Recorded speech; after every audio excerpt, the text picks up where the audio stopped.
시작하겠습니다.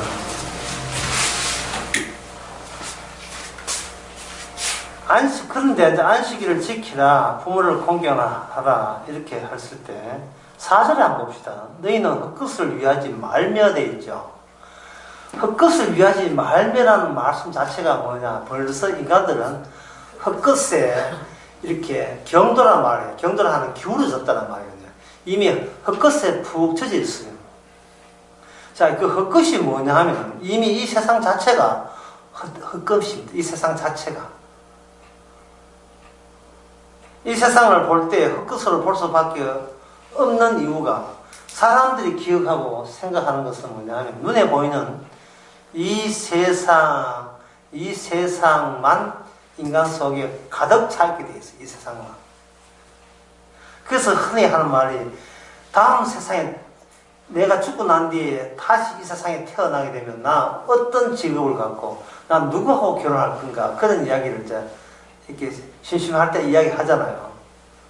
이 세상 끝나고 그 다음 생에 할 때 그 다음 생이 주가 되는 것이 아니고 이 생애가 주가 돼가지고 죽고 난 뒤에 다시 태어나려고 하는 거예요. 다시 태어나려고. 그러니까 어떤 사람은 이 지긋지긋한 세상에 뭐 하려고 다시 태어나려고 올라가느냐. 근데 그 질문은 별로 설득력이 없는 이유가 그 다음 생에 대해서 아는 바가 없어요. 죽고 난 뒤에 세상에 나는 어떻게 가는지를 아는 바가 없고 이야기해도 뭐 모르고 이야기해 준 사람도 뭐 모르고 하니까 기껏 알고 있는 것이 이 세상이 전부예요. 이 세상에. 그래서 이 세상에 대한 실패했으면 그거는 바로 나 자신에 대한 세상이 나한테 실패를 했기 때문에 거기에 대한 세상에 대한 복수하듯이 다음 생에는 부자처로 태어나가지고 보란듯이 하겠다. 그리고 난 네 만나서 결혼생활 엉망되었기 때문에 다음 생에는 네 앞집에 태어나가지고 보란듯이 네 심술 나도록 내가 진짜 멋진 여자 만나가지고 잘 살아보겠다.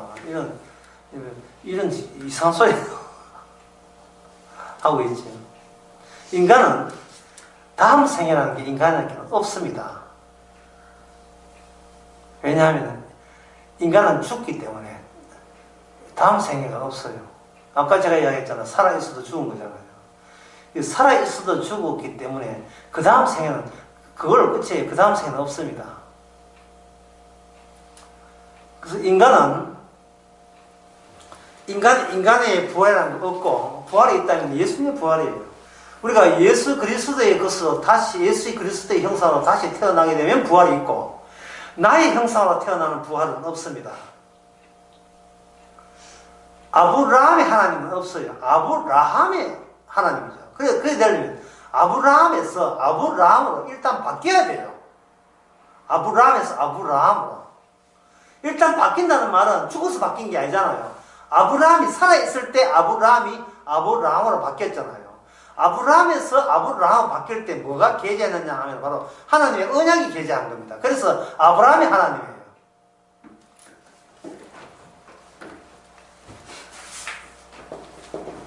아브라함에서 아브라함으로 바뀌어야 되거든요. 아브라함은 이거 죽은 거니까. 죽은 거다, 이거죠. 이걸 보여주기 위해서 아브라함의 하나님이 여기 누굴 준비했냐 하면은, 재물을 준비해, 재물을 준비했는데 그 재물이 누구냐 하면은, 외형적으로 이삭을 준비했죠. 이삭이 죽었다가 어떻게 됩니까? 죽었다가 어린 양들꾼이 다시 살아나죠. 이삭이 재물 죽었다가 살아난 이것이 아브라함으로 바뀌게 되는 그 안에 담겨있는 취지입니다. 이름이 바뀌었다는 말은 인간의 이름에서 하나님의 이름으로 바뀐 거예요. 이것은 하나님의 이름의 주도하에 아브라함은 살아가기 때문에 자기 이름으로 살아가는 게 아니고 하나님이 지어준 이름으로 살아간다는 말은 그 아브라함 이름이 곧 누구 이름이냐 하면 예수 그리스도의 이름입니다. 아브라함의 이름이. 그래서 예수님은 아브라함의 자손이에요. 아브라함의 자손 따라오는 거예요. 아브라함의 이름이 내다보는, 아브라함의 이름이 약속한 그 약속대로 오실 분이 바로 아브라함의 자손, 유일한 자손 예수님입니다.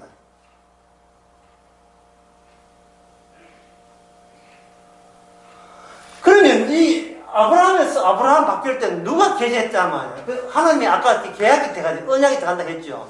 그 언약의 당사자가 언약의 실천하는 자가 누구라고 했습니까? 하나님의 이름이죠. 하나님의 이름. 신약에서는 이게 주의 이름이죠. 네, 주의 이름. 그래서 아브라함이 구원받은 것은 아브라함이 주의 이름의 작용으로 이게 주님의 이름, 아브라함 안에 아브라함이 여기 죽었다가 살아났기 때문에 다 구원이 되는 겁니다. 인간이 죽었다는 말은 죽을 만해서 죽은 거예요. 죽을 만해서. 그리고 죽을 만해서 죽었기 때문에 그 사람이 살아나야 될 이유는 없어요. 학생들 까불잖아요. 한 대 얻어맞죠. 왜 얻어맞습니까? 까불까불 해서 얻어맞는 거예요. 그냥 얻어맞을 때는 뭐냐? 칭찬받을 일은 없어요. 참 맞을 때 참 힘들게 뗐는데도 참아줬거나 뭐 그렇게 칭찬 같은 거 없습니다. 그 인간은 죽으라고 태어난 거예요. 죽으라고. 그 다음에 죽고 난 뒤에 살아나는 것은 인간의 이름으로 살아난 게 주님이 그 안에 있는 사람만 주의 이름을 증거하기 위해서 그 사람을 살려내는 겁니다. 하나님이 스스로 자기를 창조하고 하나님이 스스로 자기를 생산하는 거예요. 죽었다가 살아나신 분이 그 사람 속에 있을 때는 죽었다가 살아난 분의 영 때문에 그 인간은 죽었다가 살아나는 것이지 본인이 같이 있어서 살아나는 건 아니에요. 인간은 살아있을 때 주의 성령을 받지 않으면 못 살아갑니다. 살아날 수가 없어요. 로마서 8장에 나오는 이야기거든요. 죽었다가 살아나신 분의 영이 있으면 그 죽었다가 살아나신 분의 영 때문에 그 인간은 죽었다가 살아나야만 하고 다시 부활하지 않을 수가 없어요. 꼭 부활돼야 돼요. 왜냐하면 그 안에 주님이 계시기 때문에 뭐 사람을 죽이는 뜻이 있는데 사람을 죽이든 뭐 간음을 하든 살인을 하든 뭐 도적질을 하든 상관없어요. 대통령을 하든 관계없어요. 대통령이 해도 구원받을 수 있습니다. 진역 24년 살아도 구원 되게 돼 있어요. 안에 성령이 있으면.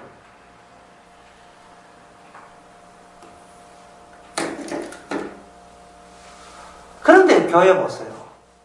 그저 빌만 복 받습니다. 예수 믿으시면 구원 받습니다. 이런 이야기 한다 이 말이에요. 그건 뭐냐 하면은 우상 숭배예요. 그거는 그 행동을 한다는 자체가 나는 헛되지 않다고 우기고 있는 겁니다. 인생 자체가 헛된 거예요. 안개예요. 헛되면 헛된 것으로 자기를 포기해야 돼요. 덩신돼야 된다니까. 그게 안식이에요. 자기한테 밀어두면 안 됩니다. 자기한테 예측하고 직접 두면 안 돼요. 모든 범죄는 자기한테 예측이기 때문에 생기는 거예요. 자기한테 예측이 있기 때문에.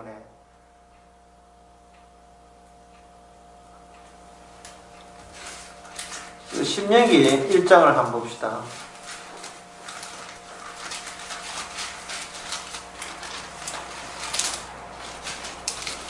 신명기 1장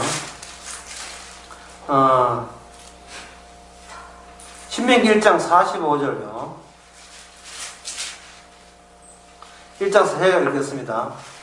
너희가 돌아와서 여호와 앞에 통곡하나 여호와께서 너희의 소리를 듣지 아니하시면 너희에게 귀를 기울이지 아니하셨으므로 이 돼 있죠. 그들이 약속 땅에 가는데 갈렙과 여호수아 빼놓고 전부 다 반대였어요. 그러니까 못 들어간다 하니까 그제서한테 들어가겠다고 싸우겠는데 싸우려고 하다가 완전 대패했거든요. 그리고 난 뒤에 그들은 아모리 족속이 와가지고 벌떼같이 해가지고 쫓아 완전히 패배했어요. 후퇴했어요. 후퇴하고 난데 그들이 너무 슬퍼서 여호와 앞에 통곡하니까 그 통곡 소리를 하나님 그 어여삐 여기에 북상에서 받아줬으니까 거절했으니까 거절했어요. 거절했다면 이게 무슨 뜻이냐 하면 너희들이 가야 될 그 곳을 너희들이 지금 모르고 있는 거예요. 천국이 어떤 세계라 하는 것은 어떤 인간도 몰라요. 천국은 예수님만 알아요. 다른 사람은 몰라요. 모르기 때문에 가는 방법도 몰라요. 모르는데 성령이 오게 되니까 뭘 아느냐 하면 갈 수 없는 곳에 주께서 나를 데려간다는 사실을 느끼게 되죠. 이 세상에서의 분리입니다. 이 세상 사람들은 뭔가요? 그런데 나도 이 세상 사람이에요. 그들과 같이 못 들어갑니다. 못 들어가는데 성령이 와서 찾아오므로 말미암아 이제는 못 들어가는 곳을 어떻게 갈 수가 없어요. 그 천국은 아무것도 못 들어갑니다. 어찌 아무도 못 들어가요. 갈 수 없어요. 갈 수 없는 갈 수 없는 불가능이죠. 매일 삶이 불가능의 연속이에요. 불가능의 연속. 매일 삶이 성경 봐도 못 들어가고 기도해도 못 들어가고 예배 삼서도 못 들어가고 성공해도 못 들어가고 어떤 방법으로 갈 제도가 없어요. 그걸 늘 혹독하게 매일 삶을 통해서 그걸 알게 되는 겁니다. 아는 거예요. 그러면 그렇게 사는 성도의 관심사가 뭡니까? 나는 못 들어간다. 이게 관심사죠. 근데 그 못 들어가는 것이 굉장히 슬픕니까? 명랑해요. 되게 명랑한 거예요. 나 천국 못 간다. 아우, 진짜 와, 기분 좋아. 이래 되는 거예요. 난 뭘 해도 천국 못 가. 믿어도 안 돼. 난 예수 믿어도 천국 못 가. 싱글벙글, 싱글벙글. 오늘 제목을 싱글벙글. 싱글벙글. 그걸 새삼스럽게 알게, 매일같이 경험하는 거예요. 그 불가능을. 다른 사람은, 성성이 없는 사람은 그걸 못 느껴요. 성령이 있는 사람은 그 불가능을 즐기고 있습니다. 그게 바로 주의 정인이죠. 내게 능력자 안에서, 나는 아무것도 할 수 없지만, 내게 능력자 안에서 나는 모든 것을 하게 할 수밖에 없는 것이다. 그것은 특정 일이 아니고 지금까지 되어진 모든 것이 내 일이 아니고 주의 일이었다는 겁니다. 주의 일에 있으니까 내가 주의 일을 하는 것이 아니고 주님이 나를 완전히 사로잡아서 주의 일에서 빠져나오려도 못 빠져나오게 주께서 매일같이 이끌고 계시다는 겁니다. 그 주의 일 안에서 내가 할 수 있는 일은 아무것도 없습니다. 아무것도 없어요. 예. 그걸 다른 말 하면 나는 천하에 쓸데없는 자죠. 천하에 쓸데없는 자. 그래서 성도한테는 다음 생애라는 것은 없습니다. 물론 불신자도 다음 생애는 없어요. 없고 주님의 생애만 있어요. 성도한테는. 이미 주님이 자기 세계 안에 집어넣은 거예요. 노아가 방주 안에 들어오는 것처럼. 여러분, 제가 언제 그 설계는 모르지만, 노아가 방주 안에 있다. 그러면 방주 바깥의 풍경은 어떤 풍경이었습니까? 다 물에 잠겨있죠. 그게 바로 노아가 방주 안에서 알게 된 안목이죠. 바로 그 안목으로 지금 우리가 이 세상을 울산 바닥에서 사시면 되잖아요. 그 안목으로. 십자가 안에 있지 않으면, 성령 안에 있지 않으면, 십자가 있지 않아요. 같은 말이에요. 왜냐하면 갈라디아 6장에 보면 십자가로 인하여 세상은 죽었고 나는 너희들 보기에 난 죽은 자고 했으니까 십자가 안에 있으면 방주 안에 있는 겁니다. 동동 떠지요. 동동 떠는 겁니다. 그 막걸리 집에서 담글 때 그 동동처럼 하지 않습니까? 쪼매난 쪽박 같은 거 하나 동동 떠지요. 그때만 그런 소리 모르겠습니다만 쪽박처럼 그냥 일편주처럼 일렵편주 나무 입으로 만든 하나의 배처럼 그냥 동동 뜨고 다니는 거예요. 그러면 그 바깥에는 뭡니까? 전부 다 죽은 자예요. 다 죽은 자예요. 살았다 일어나서 다 죽은 자입니다. 신나지 않습니까? 엄매 기사를 이거 뭐 수학기리가 안 붙여도 이 엄매 기사 알죠?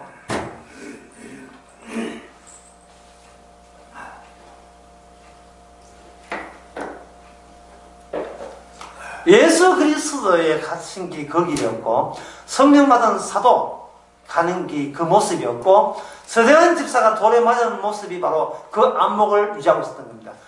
예수님이요 저들은 저들의 죄를 알지 못합니다. 저들은 죽어 있다는 사실을 모르고 살았다고 우기기 때문에 그들의 죄를 용서해 주옵소서. 자기가 죽어가면서도 오히려 죽어가는 자가 살았다 꾸짖는 자들을 용서해 달라고 예수님께 이야기합니다. 그때 스데반은 성령의 충만, 성령이 휩싸였다. 성령에 휩싸였다. 이렇게 보셨다.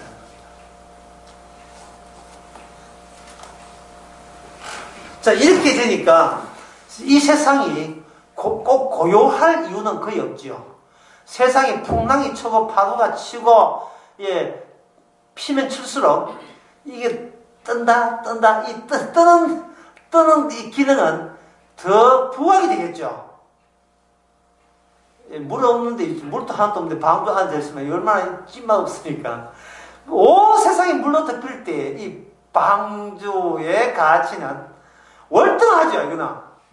예. 이것이 성경에서 말하는 성령이 주는 기쁨이라 하는 기쁨. 세상이 주는 기쁨이 아니에요. 성령이 주는 기쁨이에요. 하나님이 가졌던 그 기쁨을 그냥 대가 없이 그냥 그 안에 놓이게 되는 기쁨. 주님이 주신 기쁨 안에 그냥 덜렁 납치되어가지고 그 안에 노는 기쁨. 세상의 모든 걸 다 알게 된 기쁨. 성령이 주는 기쁨입니다. 마태복음 16장에 보면 네가 온 천하를 얻고도 네 몫을 잃으면 무슨 소용이 있냐 했어요. 그래서 성령이 없는 사람은 아무리 끌어모아도 마음속에 안식이라는 게 없습니다. 안식이라는 것은 어떤 영역이죠. 내가 이제 편히 쉬는 게 그게 안식이 아니고 영역. 이 세상에서는 갈 수 없는 영역 속에 이미 포함된 상태가 안식입니다. 예. 그래서 이 안식의 영역 안에서는 모든 것이 평준화되어 있어요. 어떤 평준화? 못난이 3일. 다 못난이로 들어온 못난 수준의 평준화.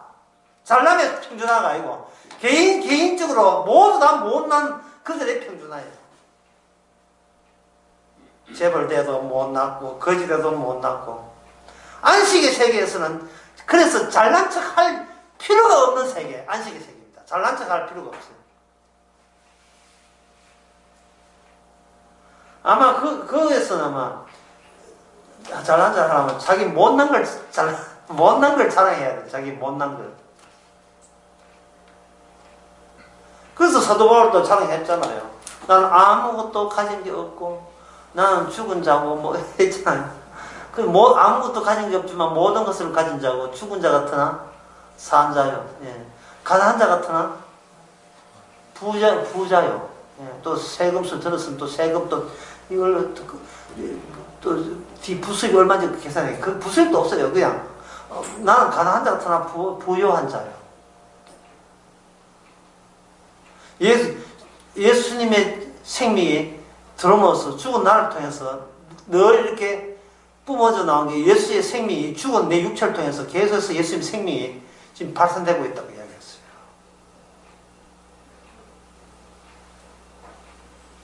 이게 사도 바울의 노력으로 된 겁니까? 사도 바울의 성실로 된 거예요? 사도의 기도로 된 겁니까? 아닙니다.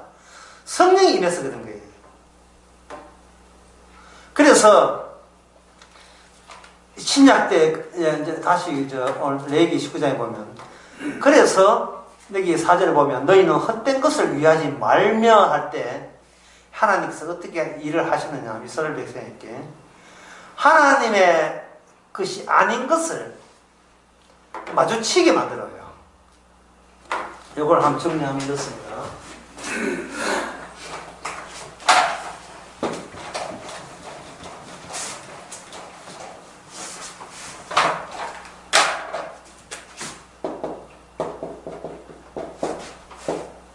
복음이 뭐냐 했을 때는 반드시 복음이 아닌 것이 무엇이냐를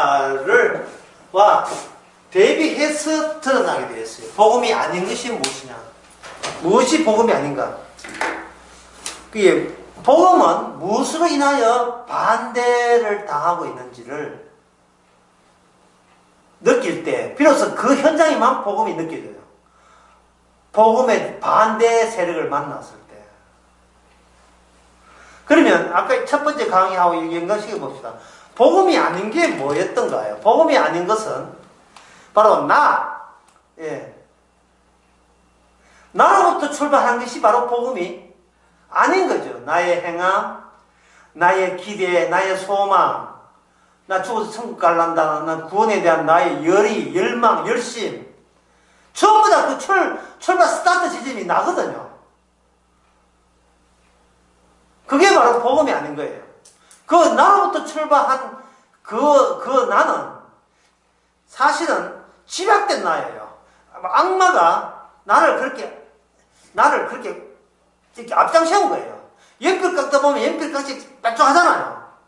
나는 결국 뾰족한 첨점, 뾰족한 점. 그게 바로 나다, 이 말이죠. 그래서 그 첨점에는 폭도 없고 면적도 없어요. 그 점으로 나오죠. 그래서 인간이 누구한테 쾌무할 때는 결국 어떤 구차한 변명이나 이유를 하더라도 마지막 나온 그거예요. 뭐냐. 니 왜 건지 하면 내가 하고 싶어 했다. 왜? 결국 이거 나와요. 내 돈 주고 내가 하는데 니가 와 이래죠. 결국 그 첨점 마지막에 모든 논리 인류 평화에서 남을 위해서 하다가 마지막 막 쪼개보면 마지막 탁 남는 게 뭐냐면 달랑 남아. 자기를 쪼갤 수 있는 자기의 비책이 없습니다. 불교 중처럼 가가지고 불교 좀 머리 깎고 도 닦아봐도 그렇게 도 닦는 도 닦아서 도 닦았다 라고 이야기 열반에 이르렀다 할 수 있는 그것도 누구? 나. 먼지가 됐는데 그 먼지 하나가 그 나. 모든 것이 나로 귀결되는 그렇게 귀결된다는 말은 쪼개면 나가 남았다는 말은 그동안 그걸 덮은 모든 근사한 것, 그럴싸한 윤리와 도덕이 결국 나의 가치를 확대한 그것이 윤리 도덕이 돼요. 자기한테 손해보는 윤리 도덕은 안 하잖아요. 자기의 명예를 나타낼 때는 윤리 도덕을 복원시킵니다. 나같이 창사하면 있으면 나와봐라 그래 이러잖아요. 그렇죠? 어떤 나라가 윤리 도덕을 가르칩니다. 근데 그 나라가 또 옆에 나라하고 전쟁을 하게 되면 자기 나라 윤리 도덕을 포기하겠습니까? 아니면 옥마하겠습니까? 전쟁이 나서 윤리 도덕은 딱 하나밖에 없어요. 수단 방법을 가지지 말고 오직 내 나라 지키기. 그게 바로 나가 들어가야 그게 최종적인 목적, 전쟁의 이유가 되고 목적이 돼요. 나가 들어갈 때. 사람 명분은 하나밖에 없어요. 나 잘되기 위해서, 나 잘되기 위해서. 그 나 잘되기 위해서는 그것이 결국 나 잘되는 것을 결국 자기를 망치는 가장 기본적인 그게 원인입니다. 그게 자기를 망치는 이유가 나 잘되기 때문에 잘되는 목적으로 살기 때문에 자기를 망쳐버려요. 그러면 주님이 찾아왔다. 자, 이런 논리에서 주님이 찾아왔다. 왜 찾아오겠습니까? 내 잘되기에 찾아왔습니까? 나를 망치라 하십니까? 아예 막 딸딸 끌어서 바닥을 탁탁 끊어서 나를 망치려 나를 실패자로 만들어 망하기 위해서 주께서 오셨습니다. 내가 온 것은 의인을 부르는 게 아니고 죄인을 부르러 온 거예요. 그 죄인이 의인 될 때는 인간은 더 이상 내 잘났다가 속까지 해야 되고 바닥나야 됩니다. 일체 내 잘난 것이 없어야 돼요. 그래서 로마서 3장에 보면 율법이 온 것은 우리로 하여금 입을 막고 우리로 하여금 저주 아래 있게 합니다. 우리의 의가 하나도 남김이 없이 하나도 없게 만들기 위해서 오신 거예요. 왜냐하면 내 이름은 나를 구원 못하기 때문에. 우리 이름은 계약 상대자가 아니기 때문에. 아까 했죠. 선음의 계약 상대자는 누구다? 우리 이름이 아니고 하나님 자신의 이름. 하나님 자신의 이름. 이름하고 그 다음에 누구하고? 바로 아버지하고 계약해서 성사 천국을 만드는 겁니다. 이 우리가 가야 될 곳은 내가 가야 될, 내 이름이 가야 될 곳이 아니고 주의 이름으로만 갔어서 만드신 그 처소. 아무도 모르죠. 왜 인간은 자기 이름 사니까. 그 아무도 모르는 그 비밀스러운 그곳을 성령께서 오셔서 우리를 가만히 그것도 강제로 질질 끌어가지고 매일같이 우리 삶 속에 불가능의 허들한 거 있죠. 뛰어넘는 거. 허들을 계속 주셔서 우리로 하여금 우리가 뛰어넘지만 허들을 주께서 친히 뛰어넘게 해서 깜짝깜짝 놀라게 하시면서 주께서 남이 가지 않은 그 길을 우리로 하여금 가십니다. 한마디로 나서 이걸 가지고 천국 간다가 아니라 차라리 이게 더 좋을 거예요. 빼내 가십니다. 강제로. 납치하는 거죠. 납치하는 겁니다. 그동안 우리 주인인 마귀를 꽁꽁 묶어버리고, 도둑처럼 오셔가지고 성령께서 우리를 자기 백성이라고 데려가는데, 강제로 데려가는 방법은 우리 이름은, 우리 행함은 일체 인정하지 않고 배제해버리고, 오직 주님의 자신의 이름으로만 끌어갑니다. 그럼 우리는 끌어온 상태가 어떠냐? 항상 우리 힘으로 해결될 수 없는 그러한 장벽이 우리께 주어지죠. 홍해도 그렇고, 여리고성도 그렇고, 요단강도 그렇고. 이게 우리 사업하는데 어렵던 그런 말하는 게 아닙니다. 가정교육이 어렵다 그런 말 아니고, 구원에 있어서 내가 할 수 있는 모든 도리는 구원으로 가는 것이 아니고, 오히려 구원되지 못한 일을 한다는 것을 깨닫는 방식의 장벽을 말하는 겁니다. 제가 흔히 말하는 교회에서 간증하는데 암에 걸렸다 나았다, 가정이 불행했는데 기도해서 나았다, 사업이 어려웠는데 기적 전했다, 그런 걸 이야기하는 게 아니고, 교회가 다 망했는데 교회가 갑자기 부흥됐다, 그런 걸 말하는 게 아니고, 구원하는 데 있어서 날이면 날마다 우리의 어떤 행함으로도 구원이 실패한다는 사실을 더욱더 깨닫게 하는 방식의 장벽들을 이야기하는 겁니다. 예를 들면, 얼추 이 정도 했으면 난 구원받을 거라고 생각하는데, 내가 그런 짓을 하다니, 이런 거 있잖아요. 자기 자신의 선행과 자신의 믿음에 자신감이 있었는데, 어떤 사태가 일어나서 자기 믿음을 믿는다는 그 자체가, 이거는 얼토당토 진짜 엉터리다 하는 걸 깨닫게 하는 거죠. 그럼 제 말에 상당히 좀 어렵다는 표정을 짓는데, 쉽게 말하면 이렇습니다. 제가 강남 강의도 그런 이야기 했는데, 우리의 그 인생사, 일대기를 하죠. 우리 인생 일대기.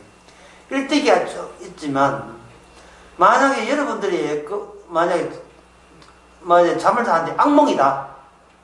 악몽인 것은 몰라요. 꿈꿀 때는 악몽인지 모르고 그 자체가 현실의 전부입니다.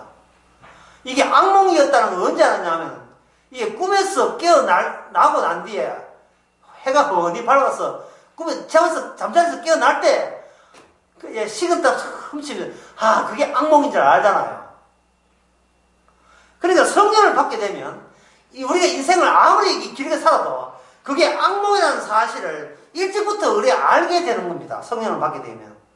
사람 사는 게 악몽이에요. 그러면 악몽했으면 그게 푹 젖어야, 악몽 같은, 어떻습니까? 툴툴 털고 미련 없이 악몽이니까 깨나면 속이 시원하죠. 이 죽는 것이 속이 시원해요.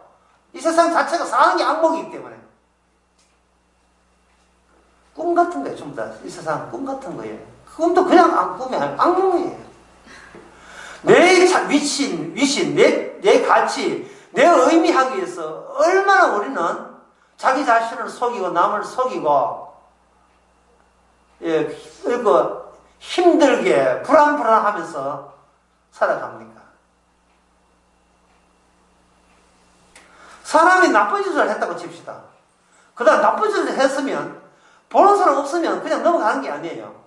보상 없는 끝나는 것이 아니고 혹시 봤으면, 혹시 CCTV 다 계산해서 했는데 혹시 주차한 차에서 CCTV 있으면 어떻게 할 건데?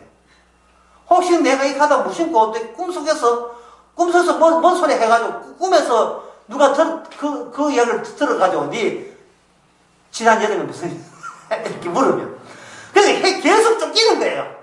인간은 자기 가치를 손상시킬 일을 계속 그걸 잊지 않고 계속 생각나는 것도 괴로울 뿐더러 그걸 남이 알까 겁나서 계속 쫓기는 겁니다. 그런데 성령 받은 사람은 남이 알아도 내 꿈속에 등장하는 악몽에서 등장하는 등장인물 뿐이고 꿈꾼 나도 하나의 배역을 맡은 있다가 없어지는 등장인물이고 이러나 저러나 모든 것이 다 꿈속 같은 거예요. 24년 동안 교수 생활하고 180억 벌금도 다 한낱 꿈 같은 겁니다. 꿈. 박근혜한테. 박근혜 좀 닮았어요. 박근혜 보니까 우인수 지사님 좀 닮은 것 같아요. 나이대가 비싸서 그런지.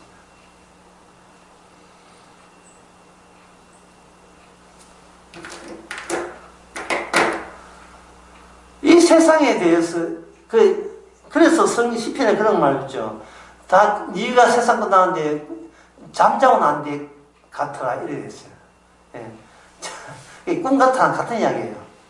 하룻밤 자고 난 뒤에는 아이고 이거 꿈이었구나, 악몽이었구나. 아이고 그게 현실이었으면 큰일 날 뻔했네. 이게 바로 성령 받은 사람이 순간순간 느껴야 될 일입니다. 이게. 시장에 가서 콩나물 가지고 싸우고, 옆집하고 전기차가 싸우고, 예, 그렇게 싸워봤자, 지금 꿈속의 한 장면이에요. 꿈속의 한 장면이에요. 싸울 땐 시큰 싸워대. 최종 의미는 두지 마세요. 어차피, 이기나 지나 꿈이기 때문에. 이런다고 이걸 또 감당 못한 사람한테는 이야기하지 마세요. 엄마, 요거 성적 또 내려갔어. 야, 걱정하지 마. 다 꿈이야. 이러지. 예배원 나 사표 내었어. 그거 꿈이야. 이제 놀아. 이렇게 정신이 좀 곤란하겠지요. 인간은 누구나 다 나름대로의 사연이 있습니다. 이제 문제는 나름대로의 사연이 있다는 게 문제예요. 예. 그 사연들은 개별자라서 문제되는 겁니다. 성도는 성도끼리 집단적으로 일반적이고 일치된 통합된 사연이 있어야 돼요. 그 사연은 뭐냐면 갈 수 없는 곳에 지금 가고 있다는 이 말도 안 되는 감격, 희열이 있어야 돼요. 그리고 너희는 여기서 너희라 하는 것은 밀봉된 공동체, 밀봉이라 하는 딱 표시된 거예요. 갖추어진 거예요. 하나님의 말씀을 이스라엘 자체가 밀봉된 거예요. 자기들 밖에 오직 언약의 상대자 하나님의 말씀만 받은 겁니다. 그래서 개한테 진주 던지지 마세요. 돼지한테 보석 던지지 말고. 그들은 그 가치를 몰라요. 자기는 그게 꿈인 줄 모르고 그게 전부인 줄 알고 사람 죽이고 뽑고 난리고 술 먹고 울고 불고 난립니다. 남자들이 주로 울 때가 언제냐면 또 술 먹고 울어요. 그래, 한이 맺힌 게 많은지. 예. 성도가 올 때는 뭐냐면, 내가 꿈인 줄 몰라서 후회스러워서, 내가 꿈인 줄 모르고 그게 현실인 줄 알고 후회스러워서 울지요. 아무것도 아닌데. 그래서 뭐냐면, 헛된 것을 위하지 사절에, 헛된 것을 위하지 말라. 나는 너희 하나님 여호와니라. 자, 제가 처음에 강의 그런 게 했죠. 누가 지시를 한다는 것은 이미 내 것이 아니라는 뜻이라고 알라 했죠. 누가 지시한다는 것은. 오늘 제목은 한자입니다. 누가 나한테 지시를 한다는 것은 이미 내 것이 아니에요. 근데 평소 동안 계속 우리 살아온 것은 내 것이라고 여기고 내 잘 되기 위해서 내가 원동력을 내가 스스로 나에게 제공해야 된다고 생각하는 거예요. 내가 열심히 부지런하게 설치면 나는 살고, 게을리면 나는 굴러준다.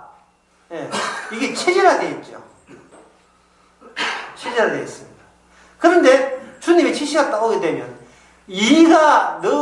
그때 일하게 한 것이 바로 주님께서 일하게 하신 거예요. 왜 일하게 하시는가?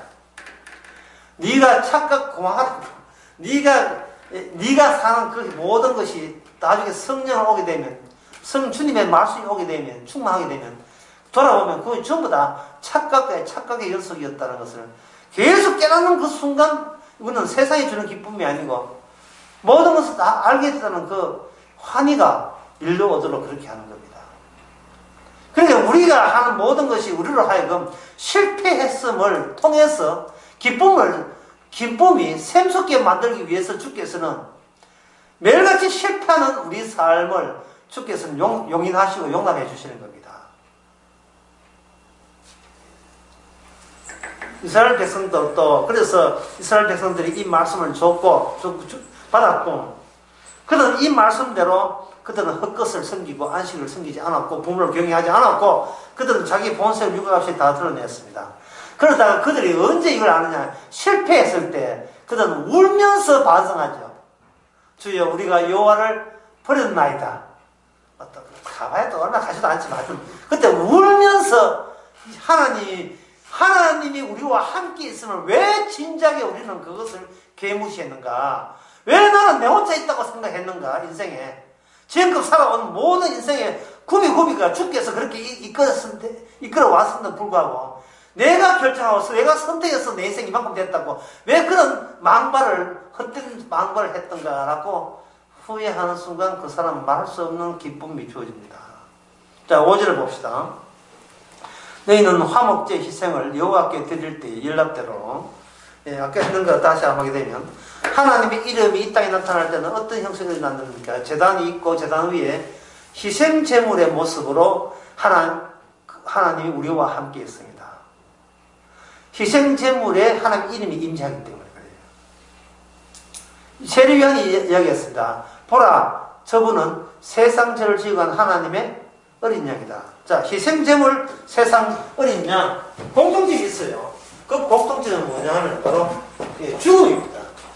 죽음.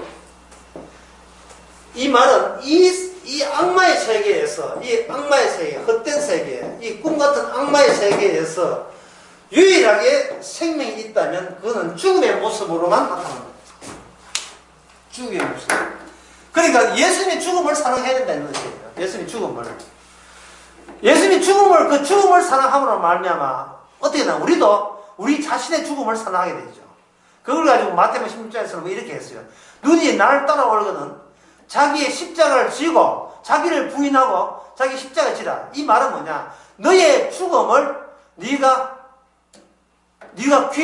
너의 죽음이 나를 살린다는 것을 네가 계속 유지하라 이 말이죠. 하나님은 나를 죽이고 그 죽음 속에서 우리는 살 수 있다는 거예요. 생명이 있다는 겁니다. 주님은 우리를 죽이는데 매일같이 죽이죠. 매일 죽이고 특히 24일 월급날은 더 죽이죠. 월급 주니까. 이거 먹고 또 죽으라는 거예요. 이거 먹고 월급 받고 죽으라는 거예요. 맛있는 게 이제 뷔페 먹고 죽어야 돼요. 골프 치고 죽고 여행 가고 죽고 거기 그 모든 여행 가고 하는 거 골프 치는 전부 다 죽는 행위인 줄 알고 감사하라 이 말입니다. 모든 행위를. 유은지가 보트놀이 하다 죽는 게 아니고 보트놀이 그 자체가 죽음이고 제목 바꿔야 돼요. 꿈에서 죽음놀이. 사는 것 자체가 죽음놀이에요. 자기를 부인하라 자기 보트 하면서 주께서 허락하신 일이기 때문에 나는 이미 그 앞에서 난 죽은 자가 되네. 죽은 자가 지금 보트놀이 하고 있는 거예요. 죽은 자가 영화 관람하고 있는 거예요. 왜냐하면 생명이란 내가 죽었다는 모습으로 증거되기 때문에 그래요. 내가 죽었다는 모습으로.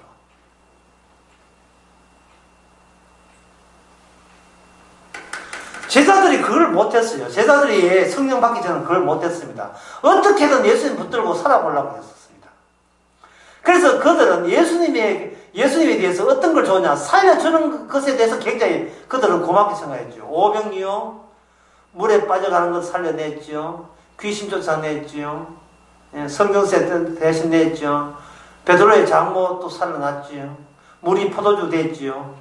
예, 소경이 눈을 떴지요. 안전벨 걸었지요. 문둥병 났었지요. 전부 다 이 공도지 뭐예요? 죽을 뻔했는데 살아났다 이잖아요. 그런데 십자가에 가까이 가면서 이제는 반대가 됩니다. 마르다 마리아 오빠 죽었잖아요. 마리아 오빠, 예? 나사로가 그 사람들이 예수님을 근데 소홀히 대접해서 죽었습니까?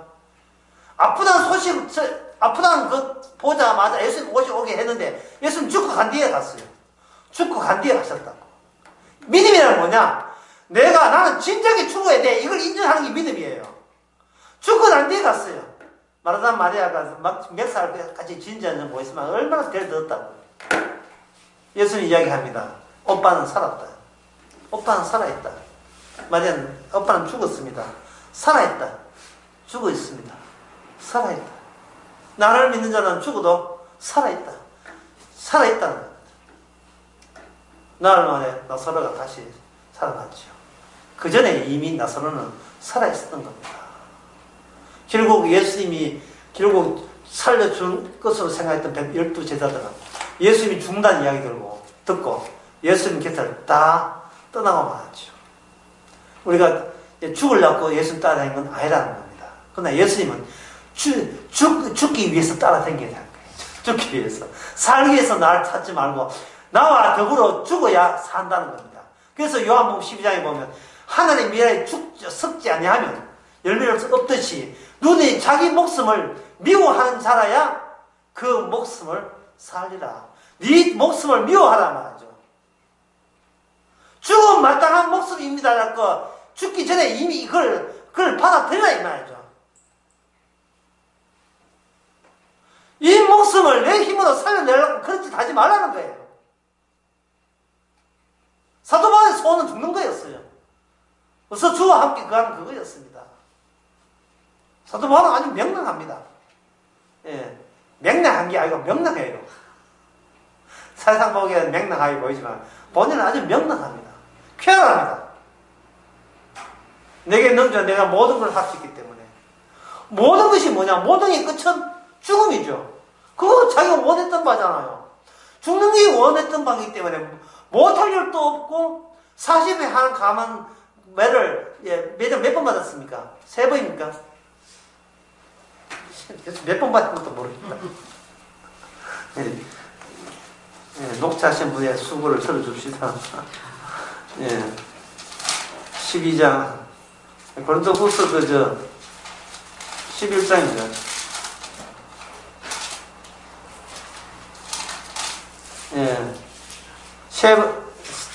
세 번 퇴장을 맞고 3번입니다. 39차를 3번 맞았어요. 근데 그것이 뭐냐? 사도 바울은 그걸 뭐냐? 이걸 은혜라고 해서 은혜. 이게 은혜라는 거예요. 강도의 위협과 도적의 위협과 여행의 위협과 바다의 위협과 동족의 위협과 이방의 위협, 신의 위협, 광야의 위협, 바다의 위협, 거의 형제의 위협. 이걸 뭐라고 하냐? 이걸 은혜라고 하는 거예요. 아까 그 방주 이야기 했죠. 파도가 격동을 치면 칠수록 방주의 가치는 오히려 더 확실하고 더 크게 기쁨을 준다고요. 자기 살고자 하는 그 미련, 자기에 대해서 미련을 버리고 자기를 놔버릴 때 그때 예상 못할 기쁨이 오는 거예요. 예상 못할 기쁨. 다시 말해서 사실은 기쁨을 먼저 얻었기 때문에 아쉬움 없이 자기 자신을 그냥 내팽개쳐도 돼요. 도둑이 와서 나를 다 죽이든 살리든 다 가든 주님 주신 기쁨을 빼앗아갈 수가 없어요. 이 기쁨이 얼마나 큰지.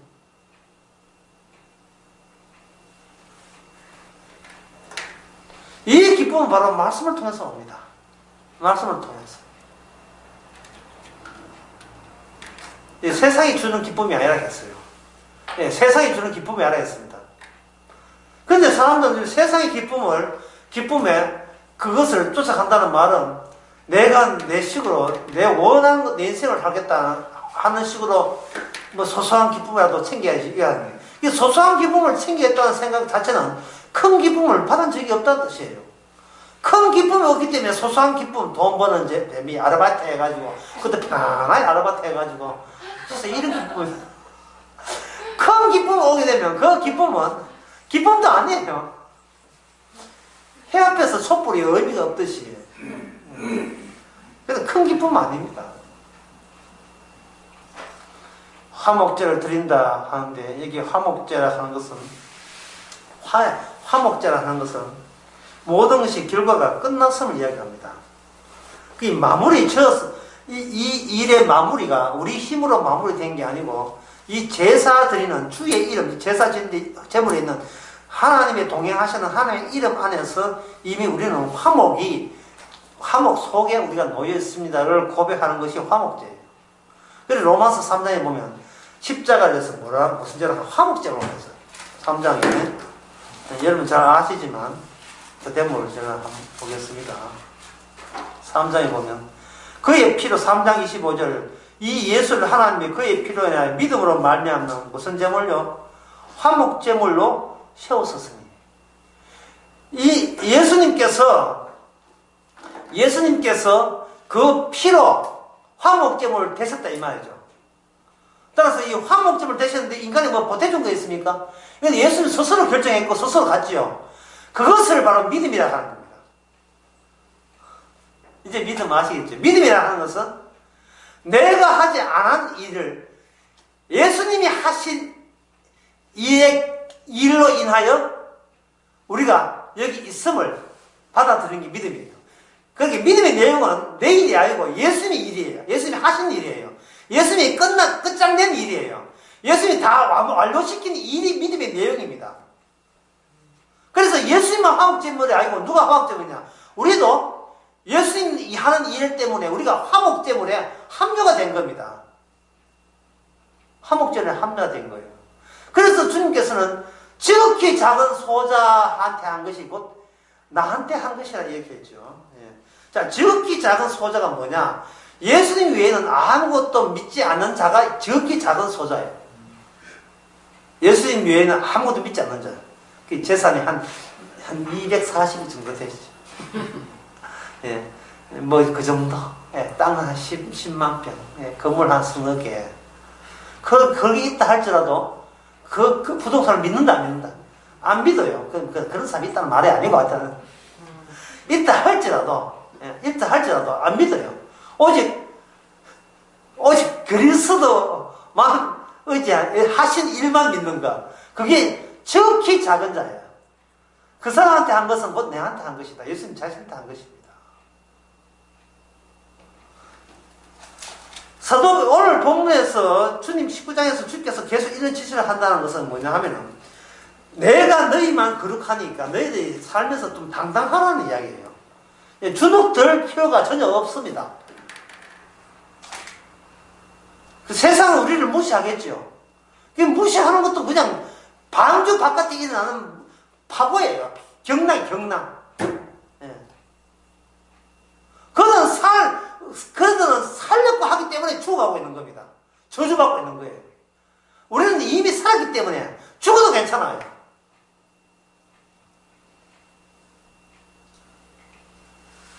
그러면 이러한 고백을 가족들은 알아줄까요? 안 알아줄까요? 가족들은. 답변하면서 알아줄까요? 안 알아주죠. 그러니까 처나 자식이나 아비나 자식이나 나보다 더 사랑하는 자는 내게 합당치 않다 하는 거예요. 예. 가족들의 인생에 대해서 너무 책임감 느끼지 마세요.